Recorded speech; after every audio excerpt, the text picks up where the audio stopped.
الرحمن الرحیم السلام علیکم طلاب عزیز. ہم نے آپ کو اردو گرامر کے بارے میں بتا رہے ہیں. تو ہم نے آپ کو بتایا کہ معنوں کے لحاظ سے ہم اسم کی قسموں کے بارے میں بتائیں. معنوں کے لحاظ سے اسم کی کتنی قسمیں تھیں؟ دو. ایک اسم معرفہ، ایک اسم نکرہ. اسم معرفہ کے ہم نے 4 قسم بتایا: اسم علم، ضمیر، اشارہ، اسم اشارہ، اسم موصول. یہ 4 قسم. آج ہم گفتگو کریں گے کس کے بارے میں؟ اسم علم کے بارے میں. اسم علم کیا ہوتا ہے؟ اسم علم ہوتا ہے کسی جگہ، شخص یا چیز کے خاص نام ہوتا ہے. اسم علم وہ اسم معرفہ ہے جو کسی خاص چیز، جگہ یا شخص کا نام ظاہر کرے. جگہ، شخص یا چیز کا نام ظاہر کرے، خاص نام ظاہر کرے. اسم علم اسے کہتے ہیں. جیسے ہم کہیں گے حامد، جیسے ہم کہیں گے کرگل وغیرہ. یہ ہو گیا اسم علم. اب آپ کہیں گے یہ تو اسم معرفہ میں بھی تھا، اسم معرفہ کی تعریف میں بھی وہی تھا. تو نوٹ، یہ یاد رکھو، نوٹ: ہر اسم علم اسم معرفہ ہو سکتا ہے، لیکن ہر اسم معرفہ اسم علم نہیں ہو سکتا. یعنی جیسے اسم معرفہ میں اسم ضمیر بھی ہے، اسم اشارہ بھی ہے، اسم موصول بھی ہے. تو ہر اسم معرفہ اسم علم نہیں ہو سکتا ہے، لیکن ہر اسم علم اسم معرفہ ہو سکتا ہے. یہ نوٹ آپ کو یاد رکھنا ہے. تو اسم علم کہتا ہی نام کو ہے. تو اسم علم ہو گیا اسم معرفے کا وہ قسم جو کسی جگہ، شخص یا چیز کا خاص نام کو ظاہر کرے. اس کے بعد ہم اسم معرفہ، اسم علم کے جو قسمیں ہیں، جب ہم اس کے بارے میں آپ سے گفتگو کریں گے تو آپ کو مزید اور آپ کو سمجھ میں آئے گا کہ اسم علم کہتے کسے ہیں.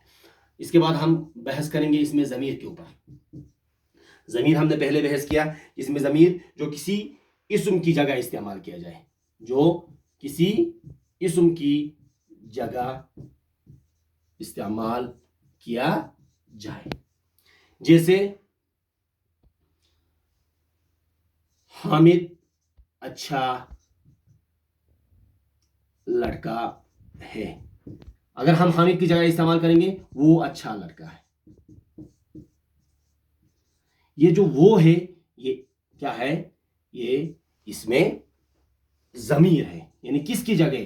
یہ ضمیر غائب ہے جو حامد کی جگہ استعمال ہوا. یہاں پہ اور ایک چیز، جس اسم کی جگہ ضمیر استعمال ہوتا ہے وہ اسم کو کیا کہتے ہیں؟ مرجع کہتے ہیں. مرجع کہتے ہیں، مرجع. یہاں پر مرجع کون ہو گیا؟ وہ کس کی جگہ پر استعمال ہوا؟ حامد کی جگہ پر. تو حامد یہاں پر کیا ہوا؟ مرجع ہو گیا. یعنی جس اسم کی جگہ ضمیر کو استعمال کیا جاتا ہے اسے مرجع کہتے ہیں. جس اسم کی جگہ ضمیر کو استعمال کیا جاتا ہے اسے مرجع کہتے ہیں. یہ جو مرجع ہے، یہ یہاں پر کس کی جگہ پر استعمال ہوا؟ حامد کی جگہ. تو حامد کیا ہوگا؟ یہاں پر مرجع ہو گیا. یہ ہو گیا اسم ضمیر. پھر جب ہم اسم ضمیر کے قسموں کے بارے میں بتائیں گے تو آپ کو پتہ چلے گا کہ کون کون سے ضمیر ہوتے ہیں جو ہم روزمرہ استعمال کرتے ہیں. ہمارے زبان میں بھی، اردو زبان میں بھی ہر ایک میں ضمیر ہوتا ہے، ہر ایک زبان میں ضمیر ہوتا ہے. پھر اس کے بعد ہم بحث کریں گے کس کے اوپر؟ اسم اشارہ کے اوپر. اس اسم سے کسی چیز کی طرف اشارہ کیا جاتا ہے. وہ اسم جو کسی چیز کی طرف اشارہ کیا جاتا ہے، جس کے ذریعے کسی چیز کی طرف اشارہ کیا جاتا ہے.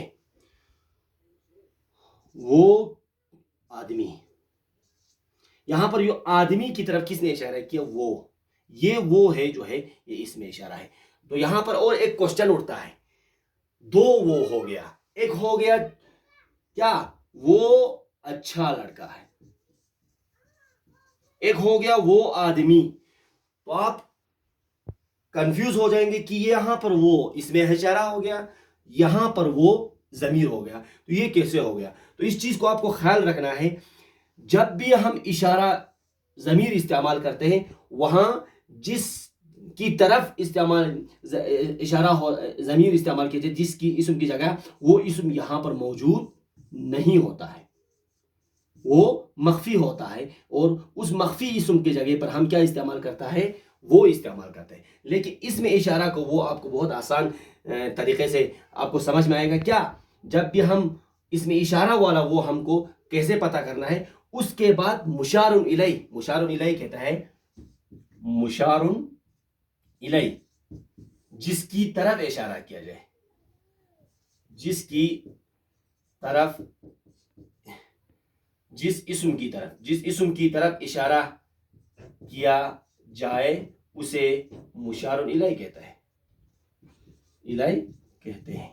یعنی مشار الیہ وہاں ذکر ہوتا ہے, تو ہمیں اس میں اشارہ والا وہ بہت آسانی سے پہچان پائیں گے, کیونکہ جب بھی مشار الیہ پیچھے ہوگا دیٹ مینز وہ اس میں ضمیر نہیں ہے, وہ اس میں اشارہ ہے. تو یہاں پر آدمی کیا ہے؟ آدمی کی طرف اشارہ ہو رہا ہے, وہ آدمی کہہ کے, دیٹ مینز یہ آدمی کیا ہو گیا؟ مشار الیہ ہو گیا, مشار الیہ وہ کیا ہو گیا؟ اس میں اشارہ ہو گیا. تو اس میں اشارہ کی کتنی قسمیں ہیں, کون کون سا اس میں اشارہ ہوتا ہے, وہ ہم آپ کو اس میں اشارہ کے قسموں کے بارے میں آپ کو مزید گفتگو کریں گے. اب ہو گیا اس میں موصول. اس میں موصول کہتا ہے وہ اسم جس میں جب تک کوئی دوسرا جملہ شامل نہ کیا جائے اس وقت تک معنی سمجھ میں نہیں آتا ہے. جب تک